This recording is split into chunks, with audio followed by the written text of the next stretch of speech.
At the beginning of the last episode, the question was whether or not we could make it out of the first round, and obviously the answer to that eventually was yes. The question at the beginning of this episode is, can we make it past arguably our biggest rivals at this point? Can we make it past the team that took the President's Trophy away from us via tiebreaker?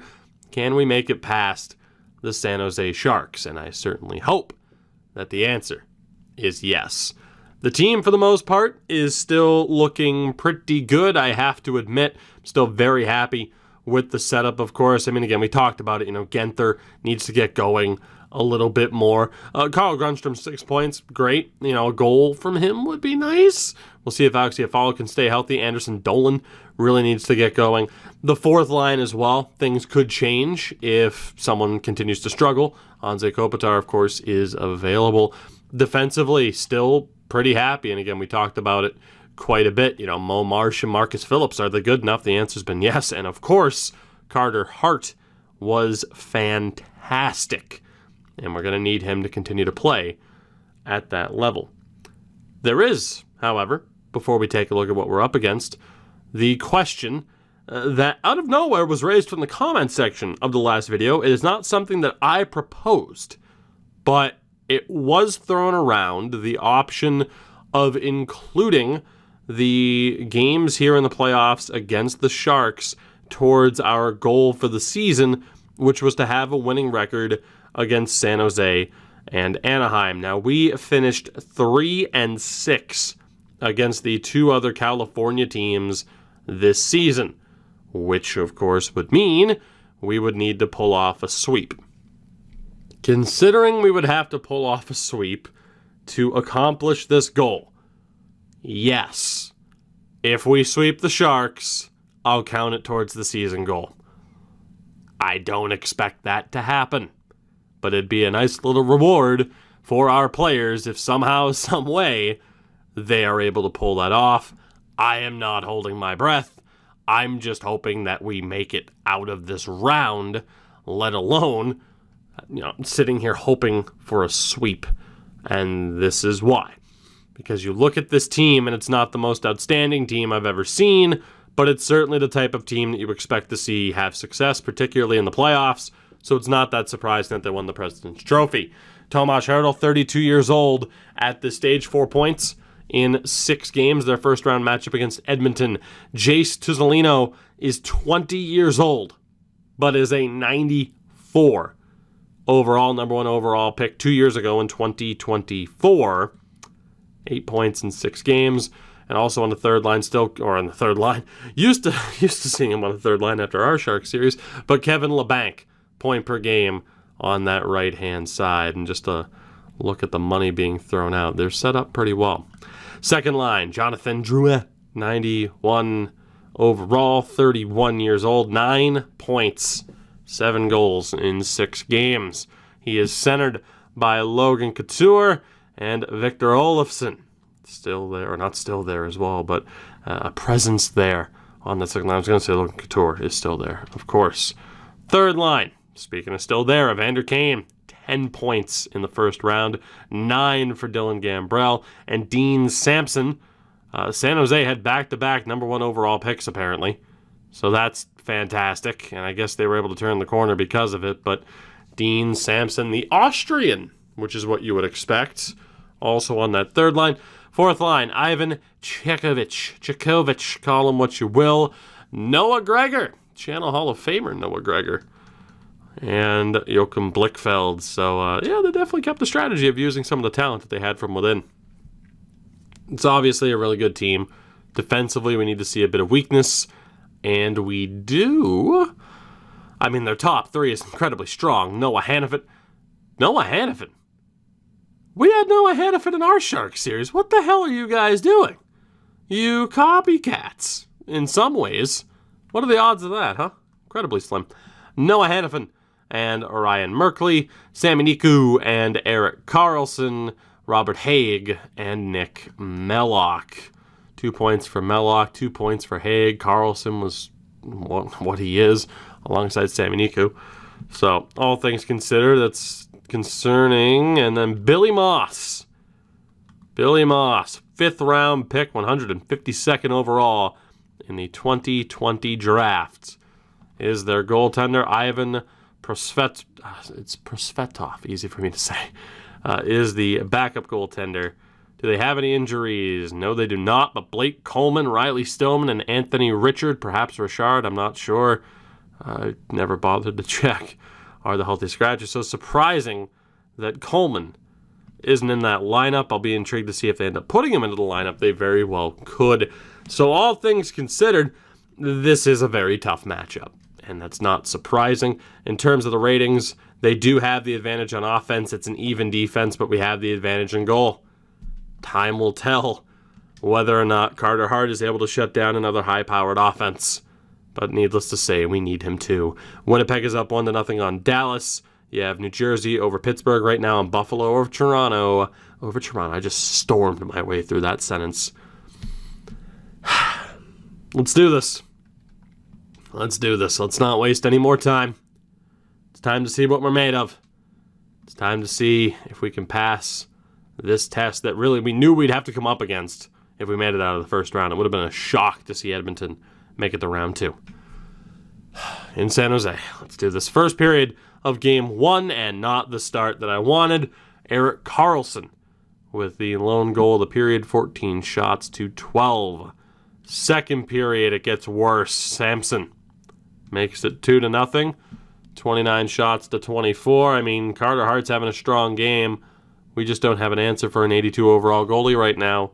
We need the offense to wake up. San Jose with an early power play goes to waste. We need to make them pay for that, but we didn't in the immediate aftermath. Matt Savoy and then Samson gets it right back. Alex Iafallo gets us back within 1.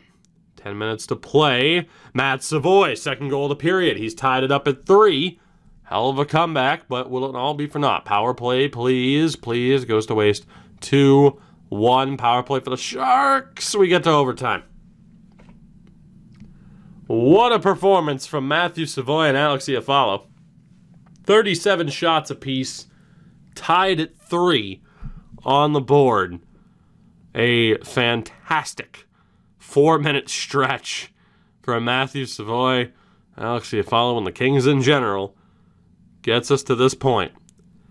Can we make the most of it, or is it all for naught? Overtime in game 1, and San Jose survives. 2 minutes and 1 second into the period. Tomas Hertl, we put up 3 shots in that overtime. They put up 2, and 2 was all they needed. So a strong third period, but we can't even look at it with a positive outlook. Number 1, if you were hoping that we'd pull off the sweep, that is now out the door. And if you were hoping we'd have an easy road here, that's not happening either. A very disappointing start that ultimately we just couldn't dig ourselves out of. That's what it came down to, and Carter Hart just couldn't hold on. Hate to say it because I really don't feel like it was his fault, but ultimately the stats weren't on his side. We needed a better performance from him. We just got beat by an 82 overall goalie. A thing to note as well, of course, the Ontario Reign moving on to round 2. They're going to be playing the Stockton Heat. So we'll see how that goes. Iafallo back to 100%, played that game injured.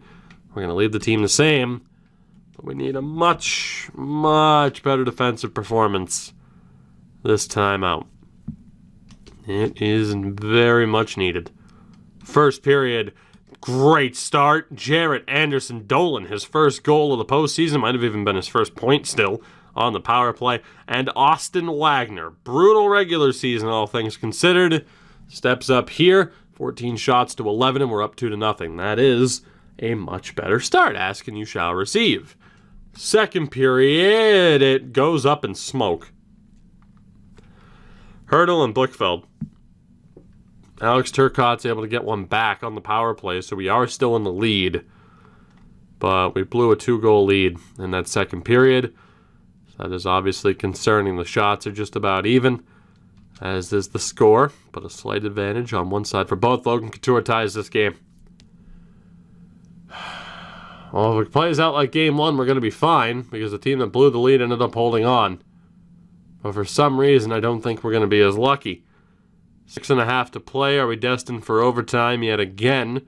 Or will there be a late game winner? The answer appears to be a late game winner was my prediction. I thought it was going to happen. We're going to overtime.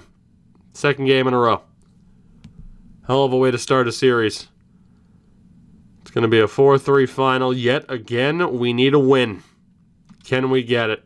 Overtime predictions. Matt Savoy didn't give you much time. 32 seconds. Into the OT, we get the result that we needed. We get the 1-1 split here on the road in San Jose. Would have been nice. Would have been nice. Moss had a rough game. Would have been nice to pull off the double. But it's not a bad way to start. 5-on-5, we are getting beaten up. Carter Hart wasn't fantastic, but he was good, as good as he needed to be. So again, back-to-back 4-3 finals, each team taking a game so far. The question is, what the heck do we have to do? That's right, I just dropped a strong heck right there. The heck do we have to do to try and turn things around in a 5-on-5 capacity? Because the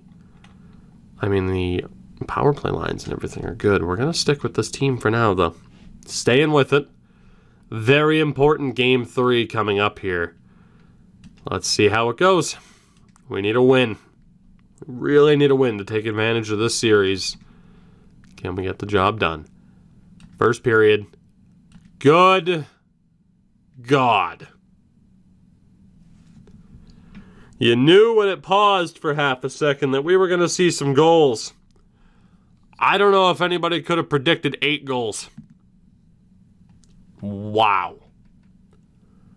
Let's break this one down, shall we? We have a 5-3 lead. I feel like I've kind of buried the lead here. But that is absolutely insane. 32 shots between the two teams, 8 goals. Tomas Hertl scores on the power play early. Turcotte, less than a minute later, scores one on the power play for us. Logan Couture, 44 seconds later on another power play for the Sharks, makes it 2-1. 30 seconds later, Vince Dunn is able to tie this game. Then 3 minutes and 30 seconds later on the power play, Rasmus Kupari makes it 4-3. No, 3-3, excuse me. Vince Dunn didn't tie the game. No, he did. He tied it 2. 3-2 lead there from Kupari. Less than a minute later, Matthew Savoy makes it 4-2. Chikovic makes it 4-3. 26 seconds later, if my math is still horrible, which it is. And then Dylan Genther, 2 minutes later on the power play, it's 5-3. What the hell just happened? We have the lead, but for how long? Second period is scoreless because memes. Simply put, because memes. We go to the third, still up by 2. After an absurd first period, 8 goals were scored. Not one has been scored since. Power play for the Kings goes to waste as we hit the halfway point of the period. Can we find a way here to hold on? 6 minutes to play. Now under 5. Barring a brutal collapse, the Los Angeles Kings. 8 goals. 8 goals in the first period. Not a single one was scored afterwards. Memes. Turcotte, Genther, Savoy leading the way. A 2-1 lead now for your Los Angeles Kings. Cale Clegg did well again, and Anisimov was the only minus player. And Carter Hart shrugged off a pretty rough start to finish from the .929 save percentage. Moss, on the other hand, an .881. With the 5 goals allowed, backup goalies need not apply. So it's a 2-1 lead. Some high-scoring games thus far through the early stages of this series. We're going to keep the team the same again. Winnipeg's up on Dallas. Ontario, though, down 2-0 to Stockton. I feel like I accidentally called them Springfield earlier. I don't know why. Doesn't matter. I always think of Springfield in the AHL because that should still be my hockey team in Portland, but it's not. That's a whole different tangent for a whole different day. Team stays the same. Game 4. We have a 2-1 series lead. Can we make it a commanding 3-1? Let's find out. First period, decent start again. Tyler Madden with the goal. Dylan Genther on the power play. Exactly 1 minute later, though, Kevin LeBanc makes it 2-1. So they do have the edge in shots. We have the edge on the board. Second period, and the offense is finding a way. Tyler Madden, Matthew Savoy, Rick Van Kadishin, Matt Luff, Alex Turcotte on Prosvetov. Chikovic scored for San Jose. It is 7-2. Heading into the third period of Game 4. If we take this series in 5, that overtime loss could come back to haunt us. Tomas Hertl makes it a 4-goal game. So we hit the halfway point of the third period. Probably too little too late. I hope to God it's too little too late. But we have found a way to get to Moss. Carter Hart, that goal's going to hurt the save percentage a bit, but still a pretty strong game. Victor Olofsson makes it 7-4. Too little too late for San Jose. The Los Angeles Kings have a 3-1 series lead on the San Jose Sharks. What a game from Turcotte, Iafallo, Genther, Savoy, and Madden. All incredibly solid. Phillips, Marsh, and Kapari, the only minus players. Hart still finished with over a 900 save percentage, which is fantastic. All things considered. Pablo Francouz, call him what you will, goes down to a hamstring injury for the Reign, who are now down 3-0 in that series, unfortunately. So the AHL team looking like their luck has run out. But for now, 3 straight wins for the Kings. 1 win away from the Western Conference Final for the first time in this series. Winnipeg up 3-1, Toronto up 3-1, New Jersey and Pittsburgh at a 2-2 split. Let's do this. No lineup changes needed, at least not right now. It's Game 5. Can we shut things down? Can we close out this series? Let's find out. First period, decent start. Turcotte, Gambrell was able to tie it. Carl Grundstrom, I believe, gets his first goal of this postseason on the power play. It's not too bad. Shots were close. So is the score. Second period, the score is no longer close. Turcotte on the power play. Van Kadishin again. 23 shots apiece, but a 4-1 lead for the Kings, going up against a 100-rated offense. Somehow, some way, we're actually taking advantage of a lower-rated goaltender. Can we seal the deal here? Can we get the job done? Third period. Power play chance for the Sharks early on. Unsuccessful. But Gambrell scores on a different opportunity. It's now down to 2. Halfway through the third. Can we close this one out? Power play for the Sharks. Drouin makes it a 1-goal game. 3.5, 2, 1, 30 seconds, and the Kings hold on. 4 straight wins. Turns out we were capable of it, but not before losing that first game. We eliminate the President's Trophy winners in just 5 games. And we are going to the Western Conference Final. I feel like that was a slap in the face from this game to you guys in particular for even suggesting not to take that punishment. That is the only way to read it. What a fantastic performance to shut down the Sharks like that. Because damn. Beating them in 5 is incredibly impressive, and you know who it starts with. It starts with Carter Hart. He's not over a 940 anymore, but he's still rocking a 928. But ultimately, as good as he was, obviously some of our top players did so well. Dylan Genther, over a point per game. Alex Turcotte, fantastic. Matt Savoy, fantastic. Grundstrom, just 1 goal, but fantastic numbers. Kapari's been great. Van Kadishin now up to 5 goals. He had a pretty damn good round. Iafallo's looking really good still. Jaron Anderson-Dolan has, if he can find his offensive touch, we're looking good, but he's been solid defensively. There's no real reason to take him out. Tyler Madden, 8 points in the 9 games. And that fourth line has started clicking a little bit. Wagner has his 6 points. Just 2 points for Corrali, but an even rating. And Matt Luff's still looking pretty good too. So all things considered, I still wish I had Mike Amadio, but Sean Corrali's really doing the job for us here. Again, you guys, we made the right time to get rid of Amadio when we did, because somebody had to go. But it would have been nice to keep him. But Corrali's doing great. Vince Dunn, solid. Nothing too special, but solid. Pretty happy with Cale Clegg in that +4. I know that's harsh to say, oh, +3, he's only a +4. I'm just saying, like, Vince Dunn, it'd be nice to have more than 2 points. I mean, this is Clegg, 4 points +4. It's a little bit better. Not to mention, I mean, the good thing is discipline for both of them is huge. Toby Bjornfot looked really good. Happy with Anisimov. Happy with Marsh. Happy with Phillips. Happy with this entire damn team. They are playing right now up to what I hope isn't their full potential, because that would potentially mean a third-round playoff exit. But they are playing at an incredibly high level right now, and I'm incredibly happy to see it. We're going to see if Winnipeg can close out the series. They do, as the Ontario Reign are also bounced. So it is confirmed.